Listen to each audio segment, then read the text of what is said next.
Morning, everyone. It's Monday the 16th, and this is video number 516.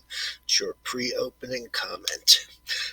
Remind you that if you like the work, please hit that subscribe button.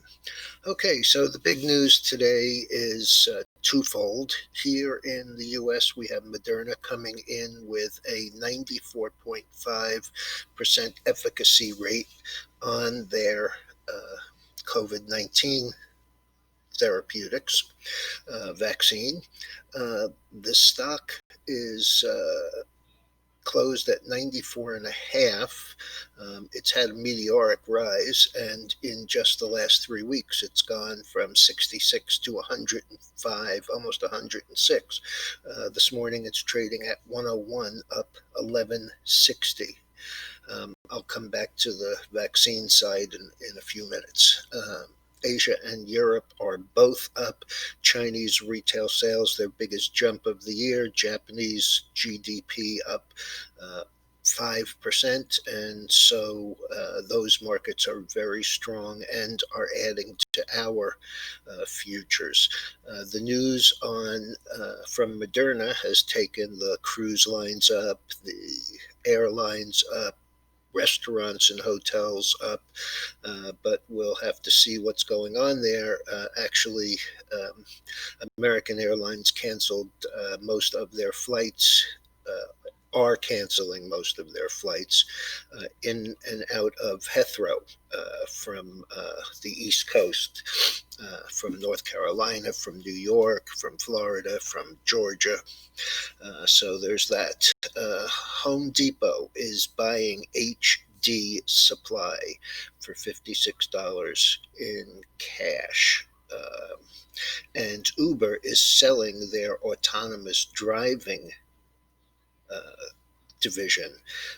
I don't know to who yet, but there's that. Also, the stay-at-home stocks are down this morning, as are a bunch of the other NASDAQ. So there's a definite rotation there. I think kind of that most of those stay-at-home stocks that I wrote about last week under the title of digital stress test still remain the same. All of these vaccines are in probably right at the end of the year, probably more likely the first quarter. The issue is twofold. Number one, there aren't going to be enough manufacturing going on to have the massive amounts that we need. And also, there's no serious distribution plan here. Moderna is in the research, development, and manufacture. They have nothing to do whatsoever with distribution, and that runs right through all of these companies. They are not distribution companies, and these are time critical type drugs, so it's not like they can just flip a switch. The two stocks that probably will benefit the most from this are CVS and Walgreens, and possibly Walmart. These are places where you see high traffic of people who will need this. CVS is up from about 33 and a half earlier this year, and right now, well, in the last 3 weeks, has gone up from 55 up to this area. 73.53 up $2.53, or 3.6%.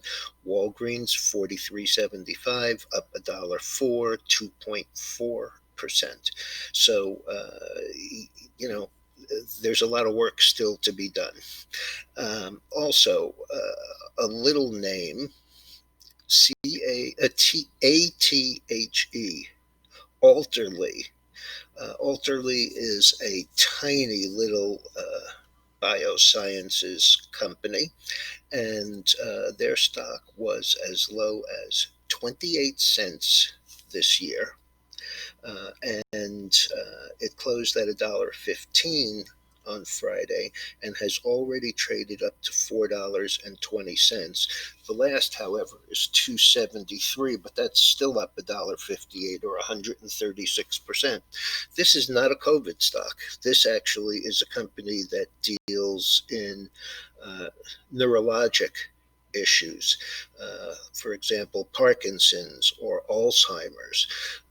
So they have some very strong results right now going for FDA approval. And like I said, the stock's up 136%, and it's not COVID related. Okay, the chart on the screen here is the gold I mentioned last night in the letter with my gold weekly video update, that this is beginning to be a problem if we don't start higher. We did in basically the same area uh, back in September, where we had a couple of days consolidating right here above the line. This line is the 100-day MA. Then we broke below it, but had a slightly higher low. The lows here were equal to most of the closes in here. We had a nice rally, and then we had this big drop last week. We were down $97, which is a chunk, no matter what price it is. And we immediately turned back up, and we have these 5 or 6 days. I do not want to see a break here. This is the lowest close here at 1854. Right now we're 1882, and we were down about 15 more dollars. Let's see. Last is 82, and the low is 61. So that's an additional $20, and we have popped back up, and now we're only down 440. So that actually is looking like it wants to bounce here. The other thing is that for some reason, I have no clue why, but nat gas is down hard again. We're in UNG. This is kind of the same situation. We're right here on the 50-day MA, but we had that little, this kind of formation, which looks now like a bear flag. We've broken down out of it. This is still a very, very strong area of support in this 280 range. So we'll have to see what I'm going to do with that. I may roll forward.